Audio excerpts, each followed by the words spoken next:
ฮัลโหลพอไม่ยินนั่งเว้ยเขาปลูกเอาออกกลางแล้วเอาออกกลางแล้วอีพอบอไผหาว่าลุงเป็นกระเทยบอนะมาเตะบานก็มัวโอ้ยเจ้าไหนเขาไปเจ้าไหนเขาไปด้วยตอนนี้เด้อพอเด้อเบาเตะเบาอยากกับพอหาเตะดีนะทำจังไหนสิเบอร์โอ้ยเหตุผลยังเหตุผลยังจะดูน้องมอดีบังไรเพื่อนจะมีให้อยู่ฟ้ากตีออมเบิร์ดสิเอาจำใดบ่ไอ้บ่ดีมึงไหนเหตุผลอย่างไอ้สิเลิกกันเหตุผลที่ตั้งเบามากถามพวกพี่เหตุผลอะไรมันต้องเลิกมันเลิกแหละมันเลิกยากแค่สิไปเส้นอยู่ท้ายอยู่ผ่านสมนูความตื่มโตเลเลิกกันแล้วมันยากคบกันเขาบอกกันเด้ออย่าจำตาได้บาทเด้อมันยากแต่สิจี้บาเลิกกันมากนี่มันกระยากคือเก่าโมเลิกหรอกเอ้าให้ถูกไหมฮัลโหลเป็นยังอีแม่โอ้ยสมประกาศอยู่หลังตู้เย็นหนาคอยเอาออกมากินมื้อเช้านี่แหละเรือน้อยเดียวหั่นแหละจักหรอกเขามาขอไปเท่านี้เด้อเป็นอีสานตึกกิโลอีนี่กัดเจ็บและน้องในเมื่อที่อายบอกลากี่หยดน้ำตามันจังสิจางหายไปคนเด้อบ่แม่นฝ่ายไปกลางทางทิมนางให้นางห้องไห้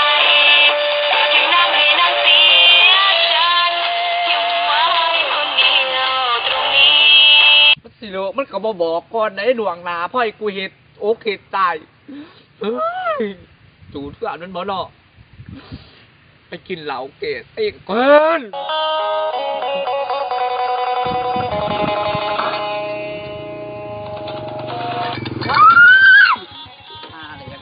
ทางขยะปีหน้าโลกพ่อละมันอยู่เพื่อนบ่เด็ดเถอะเนาะจิตายยาแท้ๆข้างงาป่ามันกระแดดตะมาอีตะก็ถูกช่างหามึงกูพลิกจะเป็นกูมึงบ่จัดสบอโอ้ยนักพยายามคือมันก่อนเอ้าตู่มารถโดดขึ้นบุญตู่มันรถโดดกูเสียใจแค่เขาเป็นนอกเพื่อนมึงนี่นอกกระตุกอย่างเงี้ยกินมันร้องบุญกินมันร้องมันเบากันแยกกันสิแล้วมันโลฟอกกับบุญกินมันเบานางเบิ้งเย็นมากมันเกลือกับโป๊ดเกลือมันห้องนางเอาโบ๊ทกับปอดกระตือมาดิกินมันเมาดีโมงลายหักไว้ตาดีเอาอีกกูอยากจะเมาให้ลืมเธอลืมความรักที่แสนห่วยความรักควายเอากลับคืนไปเลยไป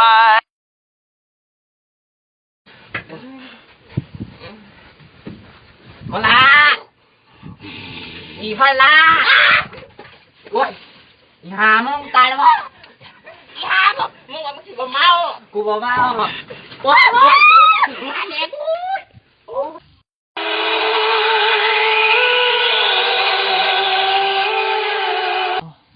หามึงกูกินเบียร์แล้วมันจะมาสิตายเจ็บบ่ทัวอีผัววะน่ากลัวน่ากลัว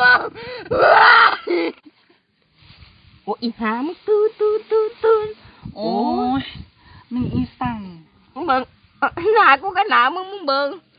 เอาเนี่ยมึง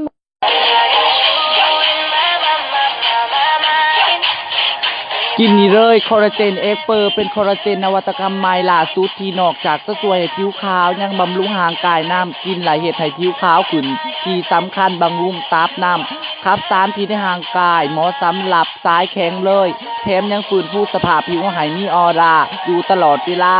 แบบนางเดิดอีรีอย่าลืมไปหาซื้อมากินเด้อมึงมาหาถือได้ที่ใดกูกินน้ำไม่ตี้เอากติดต่อ Facebook นี่เลย